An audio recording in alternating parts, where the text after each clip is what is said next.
Quand je serai grande, je serai hôtesse de l'air. Eh bien moi, je serai docteur. Et vous, de quoi rêviez-vous enfant ? Et maintenant, que faites-vous en vrai ? Et si avant de se questionner sur le sens que l'on souhaite donner à sa vie, il était temps de s'autoriser à être soi-même ? Et si finalement c'était ça, la clé du bonheur ? Je suis Sophie, après des années comme avocate, j'ai décidé de changer de vie pour devenir coach mindset. Ma mission est d'accompagner les personnes qui hésitent à se lancer dans un projet professionnel, à gagner en confiance pour avancer et passer à l'action sereinement. Chaque jeudi, je partage avec vous, seul ou avec mes invités, des conseils et des réflexions pour mieux vous connaître, faire évoluer vos croyances limitantes et développer votre confiance et estime de soi. Si ces thématiques vous intéressent, je vous invite à vous abonner. Nous allons voir comment se concentrer sur de vrais objectifs lorsqu'on est multipassionné, HPI, zèbre, multipotentiel, et sur la manière dont on peut avancer sans s'éparpiller. En effet, si vous avez des multicentres d'intérêt, vous pouvez avoir des difficultés à faire le tri dans toutes vos idées et à concentrer votre énergie sur celles qui vous font vraiment avancer vers vos objectifs de vie. Alors comment concrétiser vos objectifs et avancer plus sereinement ? C'est ce que nous allons voir avec Jamila Boukalfa, qui se définit comme une athlète du cerveau. Passionnée de neurosciences, elle est vice-championne de France de mind mapping et a participé au championnat du monde de mind mapping et de lecture rapide. Sa mission est d'accompagner les multipassionnés dispersés à canaliser leurs idées pour être plus productifs. Sur son compte Instagram, j'avais adoré l'une de ses citations. Un objectif est un rêve avec une date limite. Et c'est ce qui m'a donné envie de vous emmener à sa rencontre pour creuser le sujet avec elle. Bonjour Jamila, merci d'avoir accepté mon invitation. Bonjour Sophie, et merci à toi pour ton invitation. Je suis vraiment très très honorée de pouvoir être là avec toi et partager mes connaissances à travers ton podcast. Donc du coup, merci aussi à toi. Alors quand tu abordes la neuroscience, tu parles de neuroefficience. De quoi s'agit-il exactement ? Alors en fait, neuroefficience veut dire en fait que oui, on peut aller vers de la performance, donc plus de productivité. On en a besoin quand on est entrepreneur ou pas d'ailleurs. On a ce besoin de productivité, mais pas au détriment en fait de notre cerveau en fait. Donc l'idée c'est d'allier la performance et son bien-être cérébral, puisqu'en fait plus j'avance et plus je lis des choses et plus je me rends compte de ce qui se passe autour, que notre cerveau est mis à mal en fait, et souvent ça peut être lié au travail. Donc l'idée c'est de se dire ok, je veux bien réaliser mes rêves, atteindre mes objectifs, poser les actions, etc. Mais pas au détriment en fait de mon cerveau en fait, qui est juste ultra important dans nos vies. Donc voilà en gros ce qu'est la neuroefficience. Et justement, qu'est-ce qui t'a amené à t'intéresser au cerveau ? Alors du coup, finalement, j'ai toujours été très curieuse dans ma vie, un petit peu de tout, etc. De l'anatomie humaine, même quand j'étais petite, tu sais, j'aimais beaucoup regarder à ce niveau-là, enfin des livres, etc. Mais c'est vrai que le focus cerveau s'est fait en 2018, où j'ai appris qu'il existait des sports du cerveau, et voilà, où on participait à des championnats de France, des championnats du monde, et là je me suis dit ah ouais, c'est pas mal, il y a des championnats. En plus de ça, ça avait réveillé en moi le côté compétitrice. Moi, j'aimais bien les compétitions quand j'étais plus jeune, et à ce moment-là dans ma vie, j'avais besoin de me focaliser sur quelque chose en fait, parce que émotionnellement c'était très compliqué. Donc c'est vrai que quand j'ai rencontré on va dire le mind mapping, la lecture rapide, je me suis dit ah ouais, là c'est un joli challenge. Donc ça a été un challenge au début, et du coup j'ai décidé voilà de me donner à 100% à fond pour participer au championnat de France. Voilà, comme tu as dit, voilà, je suis championne de France de mind mapping, après je suis allée au championnat du monde, et en fait ça m'a comment dire, donné envie d'en savoir davantage sur le cerveau en fait, parce que j'ai vu les effets que ça me procurait. J'ai vu qu'on pouvait vraiment dépasser nos limites, que notre cerveau, que nous étions illimités, et c'est vrai que c'est à partir de là où je me suis à fond focus sur le cerveau. C'est-à-dire que quand je rentrais dans un magasin, je voyais cerveau, un livre avec le mot cerveau, hop, j'y vais quoi. C'est ou même voilà sur YouTube. Donc voilà, je suis à fond sur ça depuis le 2018, et c'est aussi une la recherche autour du cerveau, elle est mouvante. On en apprend toujours, en fait. Il y a toujours des choses à savoir. Ouais, c'est vrai parce qu'il y a encore plein de choses qu'on ignore encore du cerveau finalement. C'est ça. Il y a un côté Ouais. mystérieux, fascinant. Et voilà, c'est ce côté-là aussi qui, je pense, m'attire. Et puis ça me fait penser, j'avais lu une fois une étude, en fait on utilise un tout petit pourcentage finalement de notre cerveau, il y a une grosse partie qu'on n'exploite pas du tout. Alors ça date et j'ai plus les chiffres, mais du coup c'est dire oui tout le côté mystérieux en fait qui se cache derrière le cerveau, ouais carrément. Et oui, Mm. et il y a tellement de, et puis il y a beaucoup d'écoles. Il y a beaucoup d'écoles autour du cerveau. T'en as qui vont te dire, oui, on utilise 10%. Il y en a qui vont dire non, on utilise 100%. Voilà, ça dépend vraiment des écoles, j'ai envie de dire. Donc, il y a aussi ce qu'on appelle des neuromythes. Bref, je pense qu'il y a encore des choses à comprendre. Je pense Ouais. qu'on n'utilise pas notre cerveau comme il le faudrait. Et surtout, je pense aussi que le système, déjà, le système scolaire n'est pas adapté. Il n'est pas neuro-ergonomique, n'est pas adapté à notre cerveau. Complètement. Notre façon de travailler aussi. Ce qui fait que, ben, on n'utilise pas, on n'utilise pas notre plein potentiel, en fait, C'est du ça. Ouais, cerveau, je trouve. ouais, ouais, c'est clair. Carrément. Je suis d'accord. Et quand tu parles de multipassionnés, tu vises les HPI, les zèbres, les multipotentiels, etc. Et pourquoi ont-ils tendance à se disperser dans leurs idées? Alors oui, alors dans les multipassionnés, voilà, j'ai des HPI, des multipotentiels qui viennent vers moi. Et en fait, ça va être des profils. Alors même si, en plus c'est vraiment propre à ces profils-là, même si je n'aime pas les cases. Moi non plus. Je Voilà, déteste voilà, ça. tu vois. Mais en même temps, il faut nommer les choses et voilà, ben il faut, voilà, c'est toujours plus clair, voilà, pour en parler. Mais si tu veux, ça va être des profils qui vont être très créatifs, qui vont avoir aussi une capacité à capter vite l'information. Et je pense que c'est toutes ces données-là qui viennent à eux, qui font que ben, s'ils arrivent à les maîtriser, à les gérer, ben, ça va, ça peut être fluide. Sinon, si on y ajoute d'autres problématiques, au niveau même émotionnel, etc., on peut vite être submergé et ben, commencer quelque chose, l'arrêter, avoir une idée qui va en amener une autre et du coup on va lâcher l'autre idée et en fait voilà parce que faut arriver à, je pense, à gérer l'information. On nous apprend à gérer les émotions, gérer le temps. Et là, ça va être plutôt l'information. Et ça va être aussi des profils qui vont être assez créatifs, curieux. Donc forcément, il va y avoir beaucoup plus d'idées qui vont venir parce que si tu veux, les idées viennent quand tu combines deux compétences, deux connaissances qui amènent une troisième. Donc voilà, au niveau du cerveau, c'est vrai que c'est en mode haut débit en fait. On dit que c'est en mode haut débit, parce que l'activité cérébrale est électrique et le cerveau, par exemple, des zèbres, elle est très intense, donc on est en mode haut débit. Donc il y a tout ça qui fait que c'est compliqué de gérer ce. C'est pas impossible, hein, mais c'est plus complexe de pouvoir le gérer. Mais après voilà, je prends du recul par rapport à ce que je dis parce que je me dis finalement le système scolaire n'est pas forcément déjà de base adapté à ces profils-là. Donc déjà depuis longtemps en fait, Mm. c'est des personnes qui se sentent déjà en décalage Mm. et que finalement c'est le système qui n'est pas adapté à le fonctionnement. Mm. Si le système était adapté au fonctionnement de tout le monde se sentirait bien, il n'y aurait pas de soucis, enfin, voilà, tout le monde, ça serait fluide pour tout le monde, mais c'est pas le cas malheureusement. J'avais déjà discuté avec un pédiatre qui reçoit beaucoup des enfants HP et il y a toujours cette problématique aussi au niveau scolaire parce que voilà le système déjà le pensée est différent. Souvent ça va être des élèves, pas tous, hein, mais les professeurs ils vont être pas rejetés des professeurs, mais souvent, il va avoir une façon de répondre aux choses, ou il va avoir une pensée, peut-être même remettre en question ce que peut dire Mm. C'est vrai. le peur, du coup, qui fait que, hop, ils sont, j'aime pas ce mot, mais il avait employé ce mot-là, mais détestable. Il m'avait dit, le mot Mm. détestable dans tout ça, quand on est enfant, enfin, je veux dire, ça fait beaucoup.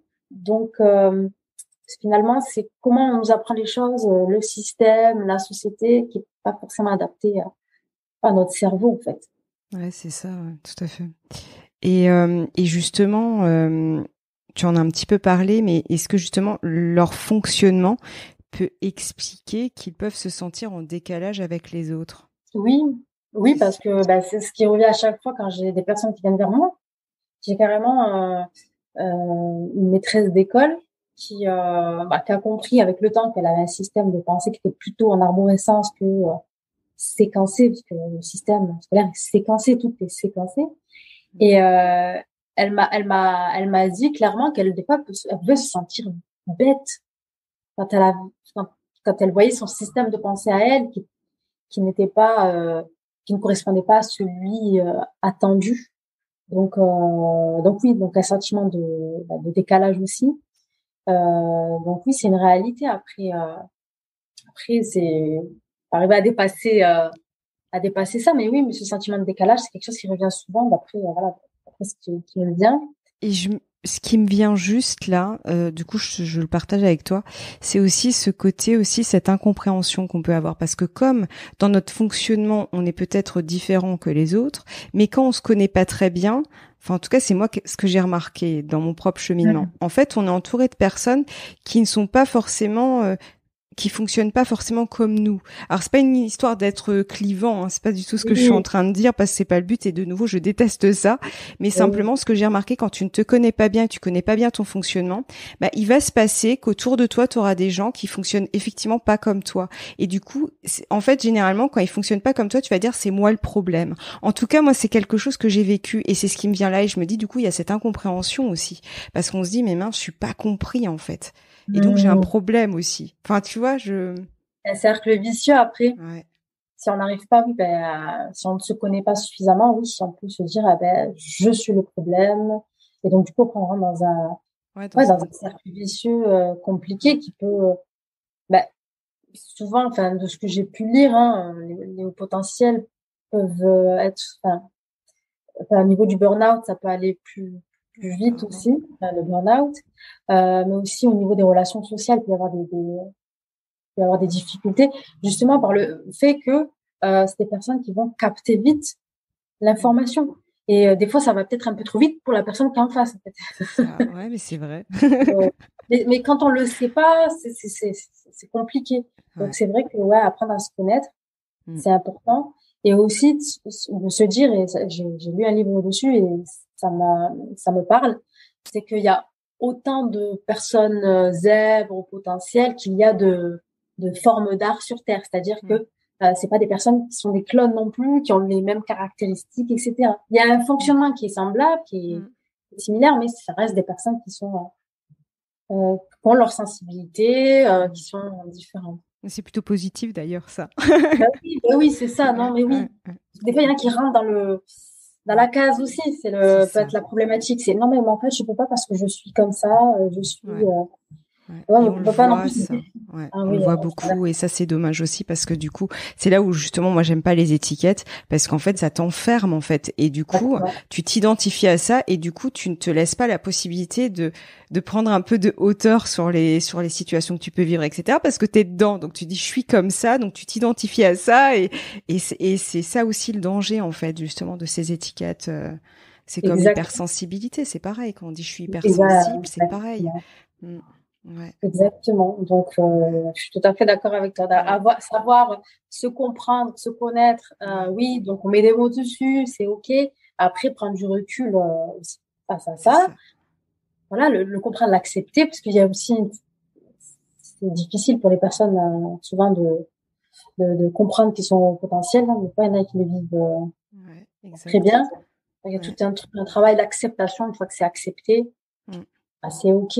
Mais après, voilà, c'est bon, je veux pas m'éparpiller parce que je Mm. rentrerai dans d'autres sujets, mais ça implique d'autres choses après Ouais. derrière quand on apprend à se connaître. C'est Mm.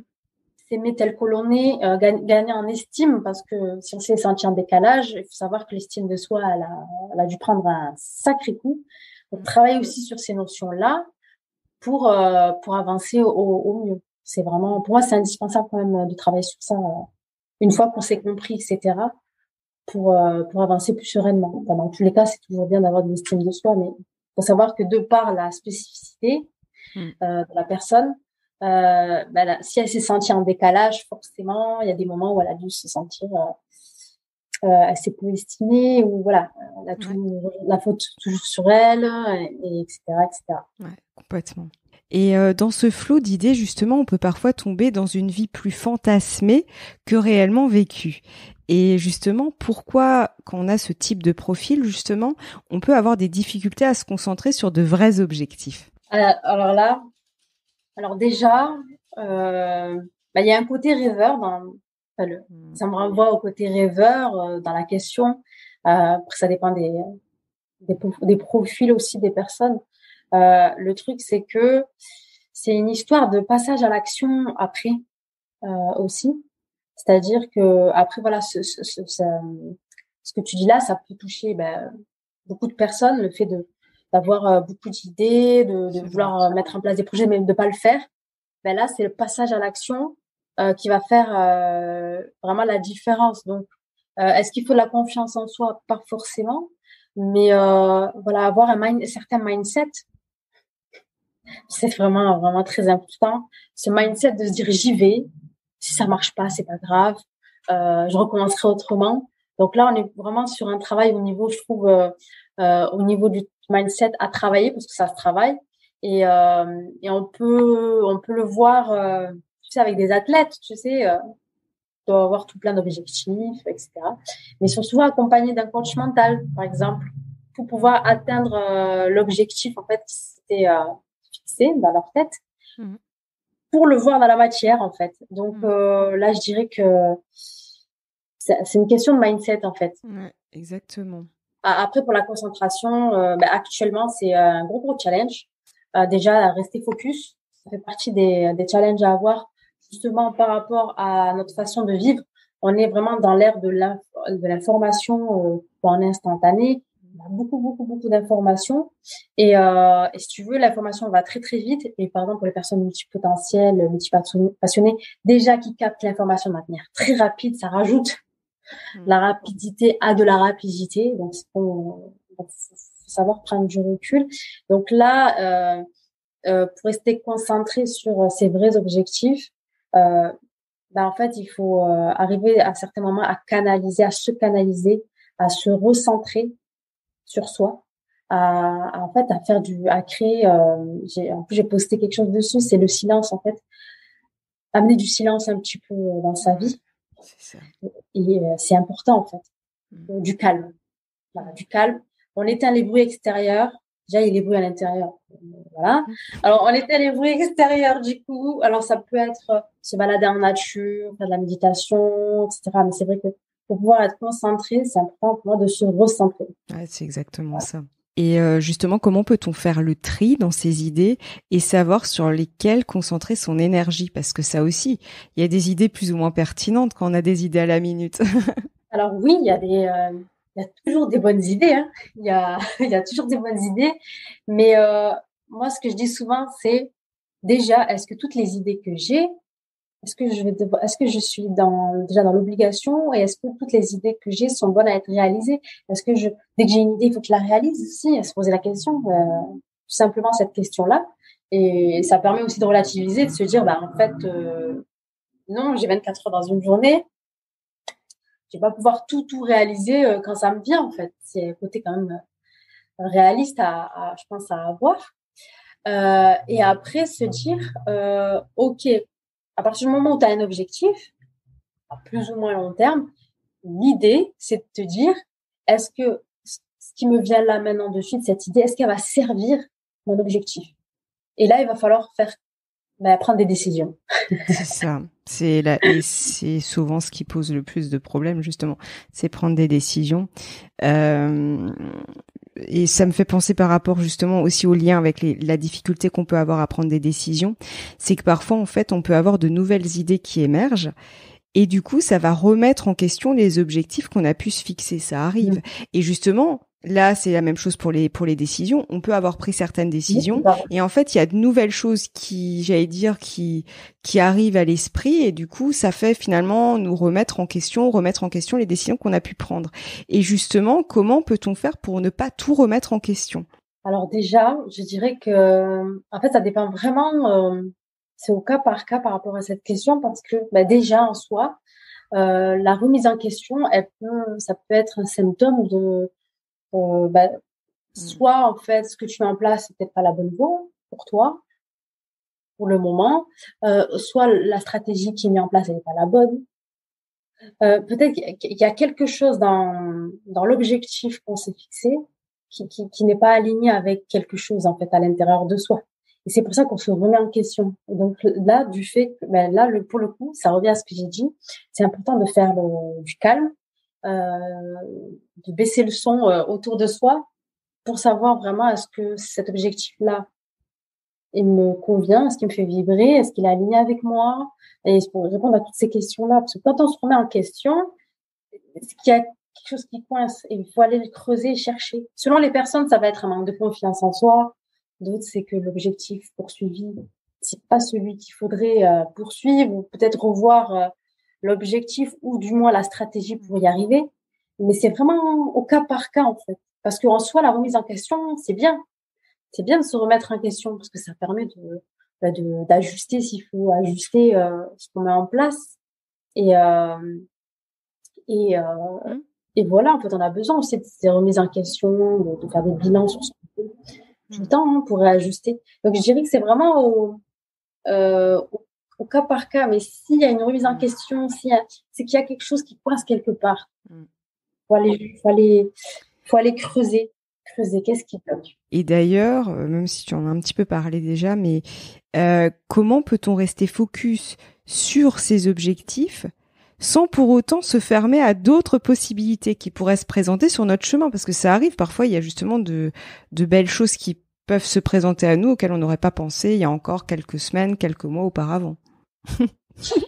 Alors, du coup, par rapport à ça, mais c'est vrai que ça arrive, mais ça fait partie du chemin de l'entrepreneur. C'est-à-dire que tu vas avancer, tu vas être dans ta lancée, puis hop, il y a des opportunités qui arrivent. Et là aussi, il va falloir prendre des décisions et se dire, est-ce que c'est le moment, est-ce que j'ai le temps? Donc, arriver à se poser la question et aussi à quantifier aussi le temps, c'est-à-dire à arriver à gérer son temps et de se dire, est-ce que je vais avoir le temps de le faire? Et est-ce que ça sert l'objectif que je me suis fixé? Pourquoi? Parce que si à chaque fois qu'il y a des opportunités qui viennent à droite à gauche et qu'on les chope, qu'on les prend, etc., ça revient à une image qui, moi, qui m'a mis une claque. C'est le fait de creuser plusieurs trous. En fait. C'est vrai. C'est comme si tu creusais un trou et tu t'arrêtes pas et tu dis, un autre endroit. Allez, je vais creuser un autre trou. Et tu creuses ce trou, mais pas en profondeur. Et tu vas creuser un autre et un autre et un autre. Tu as plein de petits trous, mais aucun trou qui est creusé vraiment en profondeur jusqu'au bout. Et là, l'idée, c'est de se dire, là, j'ai l'objectif, mais là, je vais jusqu'au bout. C'est important d'aller jusqu'au bout. Si c'est un objectif, voilà, qui te fait vibrer, qui est aligné avec tes valeurs, bien sûr. Mais l'idée, c'est de se dire, là, il va falloir y aller jusqu'au bout, quoi. Parce que si on fait vraiment du superficiel, entre guillemets, on n'avance pas réellement et ça peut créer de la frustration, etc. Après, si la personne déjà elle a les moyens de déléguer certaines tâches, oui, pourquoi pas.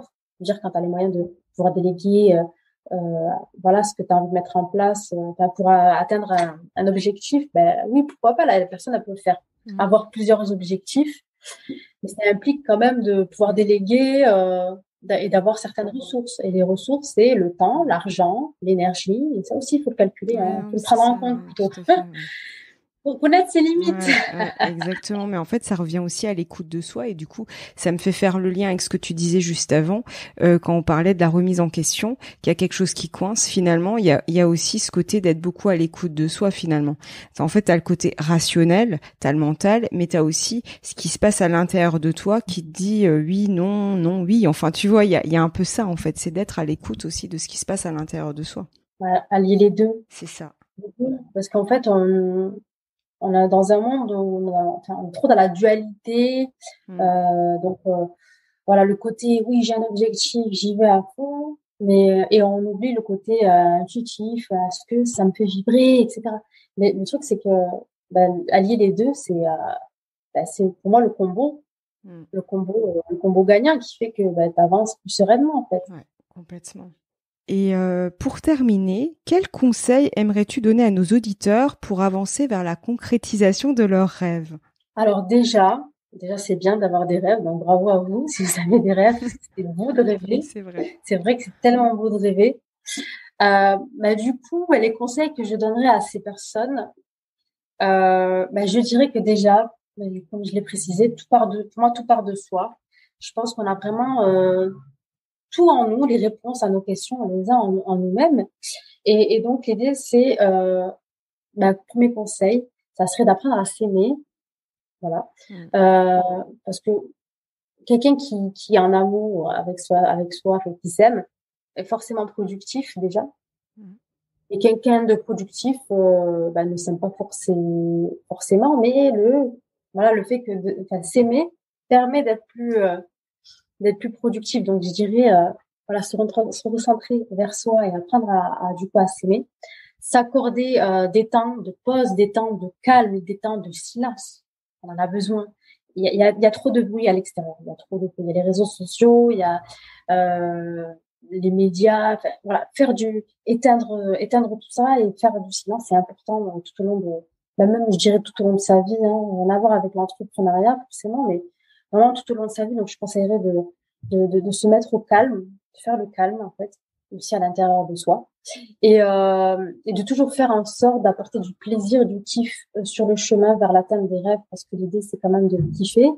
Et si ça devient plus un kiff, j'ai envie de dire c'est horrible quoi, parce que tu te dis ok, j'ai mon rêve, mais c'est pas que le rêve, l'objectif, c'est tout le chemin je dirais qui est le plus important en fait, Ouais. qui est le plus important. Donc Tout à fait. voilà, essayer de s'efforcer le plus possible de kiffer et de se remettre en question si on n'est pas dans le kiff. Mais quelque part, tu vois, le mot qui me vient, je me dis finalement, en fait, quand tu parlais d'amour de soi, dans le premier conseil que tu as donné, c'est d'apprendre finalement aussi à se prioriser et à un moment donné de se dire, en fait, je pense à moi sans culpabiliser et en fait, je me priorise quoi pour justement atteindre mes objectifs de vie. Exactement. Ouais. Et pour moi, voilà, tout part de soi. Il n'y a rien d'égoïste là-dedans, parce que bon, après, c'est vrai que selon les cultures, Mm. voilà, les sociétés, on Complètement. va dire qu'on s'aime, C'est ça, non mais tout à qu'on fait. pense à Ouais, soi. ouais. On peut le voir comme de l'égoïsme, mais non, en fait, quand on s'aime, finalement, on peut déjà donner de l'amour aux autres. Quand on s'aime, on prend des meilleures décisions. Et on en a besoin des décisions. Quand on est entrepreneur aussi, mais pas que. Donc, il y a plein de choses qui vont venir autour de cet amour de soi qui vont être bénéfiques, en fait, finalement. Ouais. Donc, il y a que du positif Tout à à fait. s'aimer. Hein.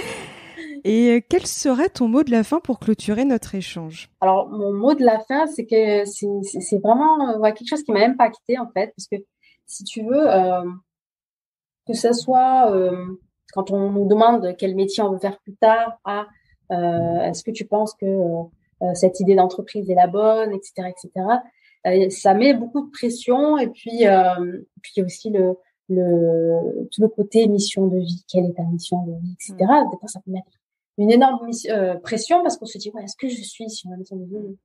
Et une fois, j'ai écouté un orateur, un motivateur américain. Franchement, ça m'avait retourné. Il me disait finalement que voilà, si là de suite maintenant tu as envie de mettre en place un projet et que voilà, ça te tient à cœur et que tu poses pas trop la question de ouais, est-ce que je suis sur la mission de vie? Vas-y. Et peut-être que soit ça va être vers là tout le temps où tu vas être, ou soit ça va être le passage qui va te permettre d'aller vers ta mission de vie. Ou peut-être qu'il va y avoir plusieurs passages avant d'aller vers ta mission de vie. Le truc, c'est que si tu ne fais rien, c'est que tu attends d'avoir, de te lever un matin, d'avoir une information qui vient dans ta tête, qui te dit, ouais, tu dois faire ça. Et ça peut arriver, hein, des personnes, j'ai entendu des histoires de personnes qui, de jour au lendemain, ont compris qu'il fallait qu'elles aillent vers là. Mais des fois, ça peut venir au travers le chemin qu'on emprunte. Et du Exactement. coup, si tu fais pas le premier pas, tu peux pas savoir. Donc, y aller en se disant, OK, peut-être que ça va échouer. Et si ça échoue, ben, c'est pas grave, je vais apprendre des choses. Le truc, c'est que si je ne suis pas en mouvement, il va rien se passer. Donc, je pense sortir de cette pression de, voilà, faut que je sois sur ma mission de vie. déjà, ça peut déjà libérer. Complètement. Et ça me parle tellement parce que moi, pendant très longtemps, je cherchais justement ma mission de vie, pourquoi j'étais faite, etc. Et puis à un moment donné, je me suis dit, mais en fait, la vie, c'est un chemin. Donc finalement, en fait, tout est expérience. Donc expérimente, voilà ce qui te fait vibrer à un instant T. Et au fur et à mesure, en fait, ça évolue, en fait. Et surtout des profils, tu vois, comme nous, multipotentiels, enfin, je veux dire, multipassionnés, qui a beaucoup de centres d'intérêt. En fait, ce qui est vrai un jour, c'est pas vrai toujours, puisqu'après, il y aura d'autres choses. Donc du coup, c'est pour ça que je trouve ça très très très juste ce que tu dis, parce que c'est ça, c'est arrêter de se mettre la pression pour ça, parce qu'en fait pour des profils en plus, d'autant plus comme ça, mais c'est valable pour tout le monde finalement, parce que tout le monde évolue, heureusement. Mais tu vois, quand t'as plein de centres d'intérêt, c'est encore plus vrai, parce que ce qui est vrai aujourd'hui, demain d'autres choses t'auront amené à d'autres choses, mais c'est parce que tu t'es mis en mouvement vers ça que ça t'aura amené vers ça. Exactement, ouais, non, c'est clair. Donc il y a un travail, là, c'est un mot qui pour moi ça a été compliqué moi à mettre en place, mais je travaille toujours dessus, c'est le lâcher prise. C'est OK, j'ai un objectif, il est bien, c'est voilà, j'ai structuré, j'ai mon plan de route, OK. Mais après voilà, il y a le lâcher prise qui est important parce que on ne sait pas ce qui va se passer sur le chemin. Voilà, il y a des choses qu'on ne maîtrise pas. Donc vraiment conscientiser ça aussi, ça permet aussi de se soulager, de se dire bon, je vise tel rêve, tel objectif. Et sur le chemin, il peut y avoir des challenges à certains moments, et voilà, peut-être des échecs, et voilà. Et l'idée, c'est de se dire, OK, je les accueille sur le chemin, j'en tire des leçons et j'avance. Là, encore une fois, on revient sur le mindset. C'est ça. Qui est important, quoi. Mais en fait, c'est vraiment prendre prendre tout ce qu'on peut vivre comme des opportunités, finalement, en fait, c'est ça. C'est des opportunités d'avancer. Exactement. En tout cas, un grand merci pour notre échange, Jamila. J'ai vraiment beaucoup aimé, et en tout cas, si les auditeurs veulent en savoir un petit peu plus sur toi, je les invite à consulter ton compte Instagram. Yeah. Voilà. De toute façon, il sera dans le lien sous l'épisode. Donc vraiment, merci beaucoup. Merci à toi. Merci pour ton invitation. C'était vraiment un plaisir d'échanger autour de cette thématique. J'adore ça, et je sais pertinemment que ça te parlera vraiment à certaines personnes qui parfois n'arrivent pas à mettre des mots sur certaines choses. Donc, en tout cas, merci à toi, Sophie. Si cet épisode vous plaît, je vous serais vraiment reconnaissante de laisser un commentaire avec un maximum d'étoiles sur Apple Podcast ou votre plateforme préférée pour m'aider à le faire connaître. N'hésitez pas à le partager si ce podcast vous semble être utile à d'autres personnes. Je vous souhaite une très belle journée ou une très belle soirée et vous donne rendez-vous la semaine prochaine. À bientôt!